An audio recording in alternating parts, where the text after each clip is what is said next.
Avis vascular centre మన దేశంలోనే the best varicose vein hospital.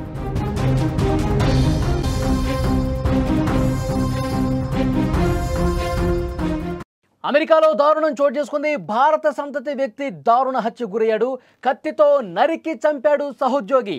Washing machine దగ్గర గొడవ వచ్చింది. ఈ దాడిలో చంద్రమౌళి తలను నరికేశాడు. తలను చేత్తో తీసి విసిరేశాడు ఆ నిందితుడు. సోషల్ మీడియాలో ఈ వీడియో వైరల్ అవుతున్నాయి. ఆ దృశ్యాలు మీరు స్క్రీన్ మీద చూస్తున్నారు. ఆ నిందితుడిని కూడా మీరు స్క్రీన్లో చూడొచ్చు. ఒక చిన్న వివాదం ఓ హత్యకు కారణమైంది. అమెరికాలో డాలస్లో భారతీయుడి తల తెగిపడింది. కనికరం లేని తెల్లోడు కత్తితో నరికి తలను చెత్త కుప్పలో పడేశాడు. ఇంత దారుణానికి కారణం ఒకటి. వాషింగ్ మిషన్ వాడుకున్నందుకు ఈ విధంగా దాడి చేసే ప్రయత్నం జరిగింది. అక్కడ కర్ణాటకకు చెందిన నాగమల్లయ్య అమెరికాలోని డాలస్ నగరంలో మోటల్ మేనేజర్గా పనిచేస్తూ జీవనం కొనసాగిస్తున్నాడు. ఆయనకు భార్య, ఓ కుమారుడు ఉన్నారు. మల్లయ్య పనిచేసే చోటే మార్టినేజ్ అనే వ్యక్తి కూడా పనిచేస్తున్నాడు. బుధవారం ఉదయం డల్లాస్లోని డౌన్ టౌన్ సూట్స్ మోటల్లో గదిని శుభ్రం చేస్తుండగా విరిగిపోయిన వాషింగ్ మిషన్ని వాడొద్దని మార్టినేజ్కు మల్లయ్య సూచించాడు. అయితే ఈ విషయాన్ని మల్లయ్య డైరెక్ట్గా చెప్పకుండా మరో మహిళా ఉద్యోగితో చెప్పించడంతో మార్టినేజ్ తీవ్ర ఆగ్రహానికి గురయ్యాడు. ఈ క్రమంలో వీళ్ళిద్దరి మధ్య తీవ్రమైన వాగ్వాదం జరిగింది. ఆవేశంతో ఊగిపోయిన మార్టినేజ్ మల్లయ్యపై కత్తితో పలుసార్లు దాడి చేశాడు, పొడిచాడు. తీవ్ర గాయాల పాలైనటువంటి మల్లయ్య అక్కడి నుంచి పారిపోవటానికి ప్రయత్నిస్తుంటే ఆగ్రహంతో ఉన్న మార్టినేజ్ మల్లయ్యను వెంబడించి మరీ అతని తలను నరికేశాడు. విజువల్లో మీరు చూస్తూ ఉన్నారు. అనంతరం కాల్తో కూడా తన్ని ఆ తలని చేత్తో పట్టుకుని చెత్త కుప్పలో వేయటానికి వెళ్తూ ఉన్నాడు. అక్కడి నుంచి దర్జాగా నడుచుకుంటూ ఏ విధంగా వెళ్ళిపోయాడో కూడా చూడొచ్చు. ఈ దృశ్యాలు అక్కడి సీసీ కెమెరాలో రికార్డ్ అయ్యాయి. మృతుడు కర్ణాటకకు చెందినవాడిగా పోలీసులు గుర్తించారు. అతని మరణంతో కుటుంబ సభ్యులు ఆవేదన వ్యక్తం చేస్తున్నారు. ఈ హత్యపై భారత కాన్సులేట్ స్పందించింది. మృతుడి కుటుంబానికి సాయం చేయడానికి సిద్ధంగా ఉన్నామని తెలిపింది. నిందితుడిని పోలీసులు అదుపులోకి తీసుకుని ప్రశ్నిస్తున్నారు. మల్లయ్యపై దాడికి పాల్పడ్డ వ్యక్తికి గతంలో నేర చరిత్ర ఉంది అని పోలీసులు గుర్తించారు. అలాగే చంద్రమౌళి, నాగమల్లయ్య కుటుంబాన్ని ఆదుకోవటానికి దాతలు ఇప్పుడు ముందుకొస్తున్నారు. అంత్యక్రియల ఖర్చు, అతడి కుమారుడి విద్యకు సంబంధించిన నిధుల సేకరణ చేపట్టి అంత్యక్రియలకు ఏర్పాట్లు జరుగుతున్నాయి. శనివారం రోజు అతడి అంత్యక్రియలు జరగనున్నాయి. చంద్రమౌళి, మల్లయ్యకు సంబంధించినటువంటి ఫోటో కూడా మీరు స్క్రీన్ మీద చూస్తున్నారు.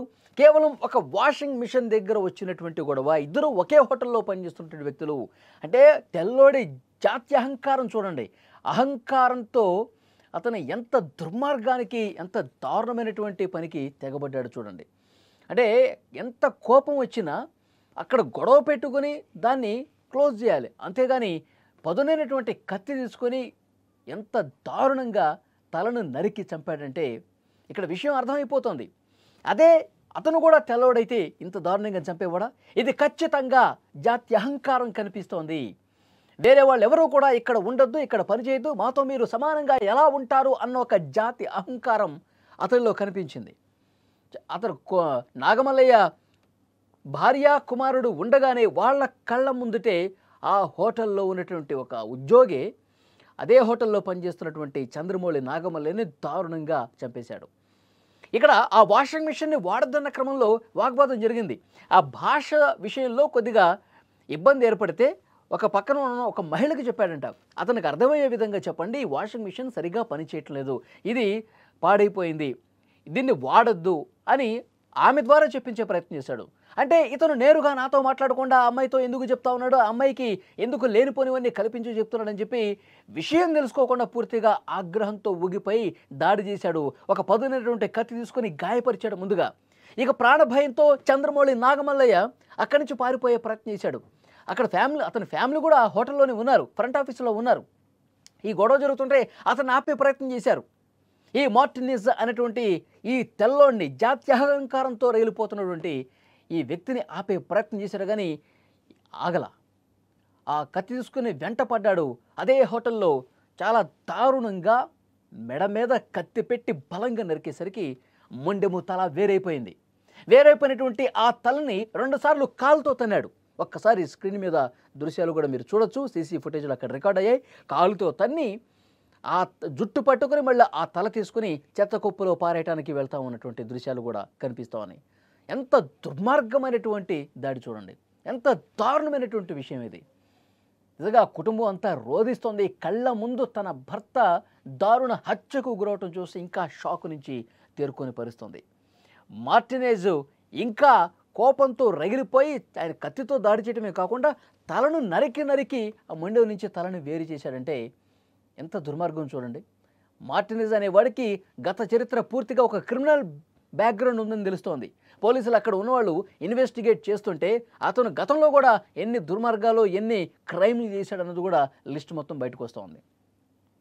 అంటే అక్కడ పనులు చేసుకోవటానికి వెళ్ళినటువంటి వాళ్ళకి రక్షణ లేదు, కనీసం భద్రత లేదని ఇలాంటి దృశ్యాలు కనిపిస్తూ ఉన్నాయి. అక్కడ గన్ కల్చర్ ఎక్కువ, గన్లతో ఇష్టం వచ్చినట్టుగా పేల్చేస్తూ ఉంటారు. ఎవడు మనకి వ్యతిరేకంగా ఉంటే వాళ్ళని కాల్చి చంపేస్తున్న పరిస్థితి కూడా ఉంది. అక్కడ గన్ కల్చర్కి నిన్న జరిగినటువంటి ఘటనే, ట్రంప్ సన్నిహితుడిని అతను ఒక మీటింగ్లో పార్టిసిపేట్ చేస్తే ఎక్కడి నుంచో చాలా దూరం నుంచి గురిపెట్టి మరి అతన్ని కాల్చి చంపేశారు. గన్ కల్చర్ ఎక్కువ. ఇప్పుడు కత్తులతో కూడా దాడి చేసి చంపేస్తూ ఉన్నారు. పొదనైన కత్తితో సహోద్యోగి హోటల్లో ఒక దగ్గర పనిచేసుకునే వ్యక్తి మాట వస్తే దాని పరిష్కారం ఈ విధంగా కొంత శాంతంగా పరిష్కరించుకుంటే అయిపోతుంది. కోపంతో ఊగిపోయి జాత్యహంకారంతో ఈ భారతీయుడికి ఇక్కడేం పని, అంటే మనకి పోటీ వస్తాడా, మనతో పాటు పనిచేస్తాడా, వీడేంటి, వీడి స్థాయి ఏంటి, ఇలాంటి జాతి అహంకారం అతనిలో కనిపించింది కాబట్టి ఇంత దుర్మార్గంగా తెగబడ్డాడు. ఇంత దుర్మార్గంగా మెడ మీద కత్తి పెట్టి బలంగా పొడిచి చంపినటువంటి పరిస్థితి ఉంది. చాలా సీరియస్గా తీసుకోవాల్సినటువంటి విషయం. మొత్తం ఇక్కడ అధికారులు కూడా చాలా సీరియస్గా దీన్ని తీసుకుని ఆ నిందితుడు ఎవరైతే ఉన్నారో, హత్యకు పాల్పడ్డ వ్యక్తి ఎవరైతే ఉన్నారో చాలా కఠినంగా శిక్షించే వరకు మన అధికారులు కూడా ఫైట్ చేయాల్సినటువంటి అవసరం ఉంది. ఆ కుటుంబానికి అండగా నిలబడాల్సినటువంటి అవసరం ఉంది. ఆ కుటుంబానికి పూర్తి బాధ్యత ఇక్కడ అధికార యంత్రాంగం తీసుకోవాల్సిన అవసరం కూడా ఉంది. ఎందుకంటే పూర్తిగా కుటుంబ పెద్దను కోల్పోయి వాళ్ళు రోడ్డును పడ్డారు కదా. సో అమెరికాలో ఇలాంటి ఒక షాకింగ్ ఘటనలు, అత్యంత హేయమైన దుర్మార్గమైనటువంటి ఘటనలు జరుగుతూ ఉన్నాయి. ఇది చూసిన తర్వాత మీకేమనిపిస్తోంది?